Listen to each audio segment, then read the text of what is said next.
No ano de 1903, James Louis Botlow, um banqueiro de São Francisco, e Tom Limori, um garimpeiro local, estavam caçando 3 alces perto de Clear Creek, em Yukon. Quando um dos animais levantou a cabeça como se tivesse sentido algo estranho, o segundo deu um grito e todos os alces fugiram do local. Os caçadores acharam estranho, pois um alce, um cervídeo de 2,10 metros de altura, e um peso de até 700 quilos, não se intimidaria tão facilmente. Ao checarem o local, um deles encontrou um rastro, que foi deixado por um animal desconhecido. Ao seguirem o rastro, eles perceberam que levava a um desfiladeiro rochoso chamado Partridge Creek, sugerindo que seja lá o que for que passou por ali, saltou da ravina. Botlow e Limori retornaram a um posto em Armstrong Creek, onde encontraram Georges Dupuy e o padre Pierre Lavagneus. A princípio, eles ficaram céticos com o relato dos caçadores, mas após Botlow convencê-los, Dupuy e Lavagneus, e outros 5 indígenas, concordaram em ajudar os caçadores a encontrar a criatura. Após um dia inteiro de busca, o resultado foi infrutífero, e os caçadores, resignados com o fracasso da missão, decidiram armar acampamento no topo de uma ravina rochosa antes de retornarem. Os homens estavam preparando uma refeição quente, quando do nada, sem nenhum aviso prévio, eles ouviram um estrondoso rugido, seguido do som de rochas caindo que quebraram todo o silêncio da planície ártica. Os caçadores pegaram suas armas, quando um deles, apontando para o lado oposto da ravina, iluminada pelos raios do sol, eles o viram. Ele era de cor preta, que de acordo com Botlow tinha aproximadamente 15 metros de comprimento e pesando cerca de 40 toneladas. E mesmo estando a pelo menos 200 passos de distância, ele parou de se mover por 10 minutos, e Botlow, Dupuy e os demais homens puderam ver com detalhes a criatura que eles supostamente estavam caçando. A criatura, que embora estivesse salpicada pela lama, apresentava cerdas de cor preta e acinzentada como as de um javali, e com sangue e saliva escorrendo por suas mandíbulas. Porém, o detalhe mais notório era um chifre proeminente na ponta do focinho.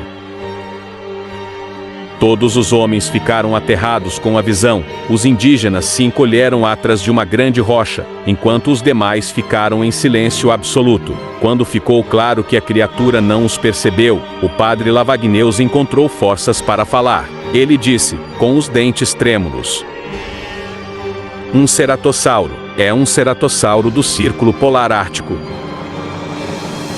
A criatura então ergueu-se sobre suas patas, deu mais um rugido ensurdecedor, e com um único salto, mergulhou para a ravina, e desapareceu. Os caçadores então retornaram para Armstrong Creek. Dupuy até tentou convencer o governador de Dawson City a enviar um grupo de 50 homens armados para caçarem a criatura. Porém ele fracassou no pedido, e por isso, retornou para a França.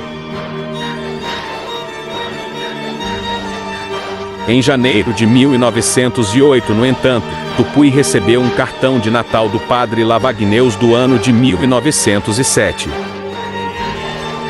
Na carta, Lavagneus conta que na véspera de Natal, ele, na companhia de 10 índios, encontraram a besta. Segundo ele, a criatura estava correndo em um rio congelado, carregando a carcaça de um caribu em suas mandíbulas.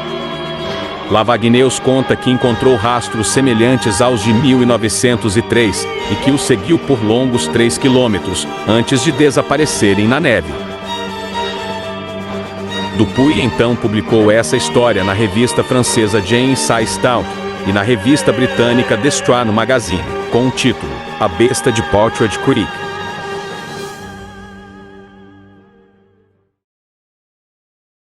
Em meio às minhas pesquisas, descobri outros relatos de outras expedições montadas para procurar o misterioso animal. Ainda em 1908, o Duque de Westminster, Hugh Grosvenor, tentou organizar uma caça com uma grande gaiola de aço, no intuito de capturar a besta de Potters Creek, mas os planos foram cancelados com o início da Primeira Guerra Mundial, e posteriormente foram esquecidos. Entre 1922 e 1928, jornais de toda a América do Norte relataram que um grupo de dinossauros, semelhante aos ceratosaurídeos, estariam vivos na península de Kamchatka, na Rússia.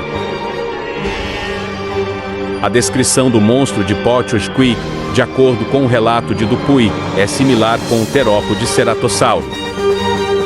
O ceratossauro, cujo nome significa lagarto de chifre nasal, foi um terópode de médio porte, que viveu durante o período Jurássico Superior, entre 153 e 148 milhões de anos, na América do Norte e Europa.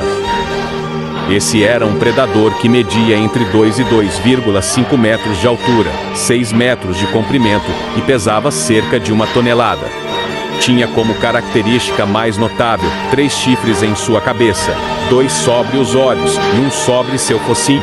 Seu dorso era revestido de osteodermos, que iam do meio do pescoço até a ponta da cauda. Diferente de outros terópodes que o sucederiam, o ceratossauro tinha 4 dedos nas patas superiores. Apesar de ser um grande predador, o mesmo competia suas presas com outros grandes terópodes, como o alossauro e o torvossauro. Apesar de interessante, muitos acreditam que a história do monstro de Potters Creek seja uma farsa, criada pelo próprio Dupuy, já que não foram encontrados indícios de penas ou certas em ceratosaurídeos. Mas caso exista, 2 hipóteses foram levantadas sobre o suposto neossauro. O Nanoxauro foi um tiranossaurídeo que viveu onde hoje é a Formação Prince Creek, no norte do Alasca, durante o Cretáceo Superior. Ele media entre 2 e 2,5 metros de altura, 6 e 7 metros de comprimento e pesava entre 800 quilos e 1 tonelada. O Iotirano foi um terópode proceratosaurídeo, que viveu no início do Cretáceo, na China. Ele media 3 metros de altura, 9 de comprimento e pesava 1,4 toneladas. Apesar de serem de épocas e regiões diferentes, o Nanoxauro e o Iotirano compartilham uma característica em comum. Esses dinossauros apresentam indícios de penas. Uma adaptação para sobreviverem às gélidas regiões do Cretáceo. O monstro de Potters Creek não foi mais visto desde 1907, o que levanta a hipótese de ele ou eles terem desaparecido. Mas será isso mesmo?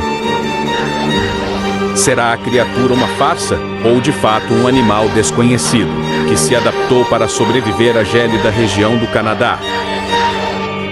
Seja como for, o monstro de Potters Creek é um de muitos mistérios estudados pela criptozoologia, e um de muitos neossauros que de alguma forma conseguiram aparecer nos tempos modernos e foram imortalizados nas lendas de vários lugares.